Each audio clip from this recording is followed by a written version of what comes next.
Pour préserver effectivement au maximum les civils, un message qui ne passe pas évidemment chez les pro-palestiniens. Un petit commentaire juste avant d'écouter encore. Par rapport à ce qui a été dit justement, je trouve qu'il a donné aussi une leçon finalement à une certaine partie des démocrates américains, ce qu'on appelle un peu la blacklist, comme tout à l'heure Mary l'a dit, c'est vrai qu'il a été boycotté d'une certaine partie des démocrates américains, mais il a montré que justement la diplomatie c'est quoi? C'est discuter même quand on n'est pas d'accord.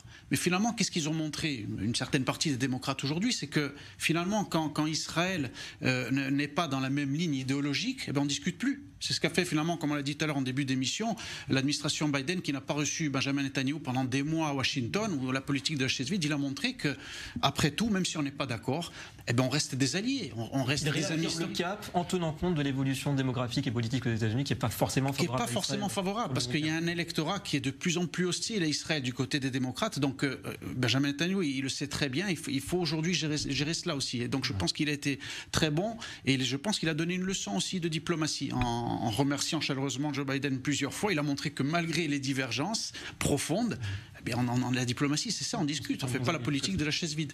C'est la fin de carrière de Joe Biden. Allez, messieurs.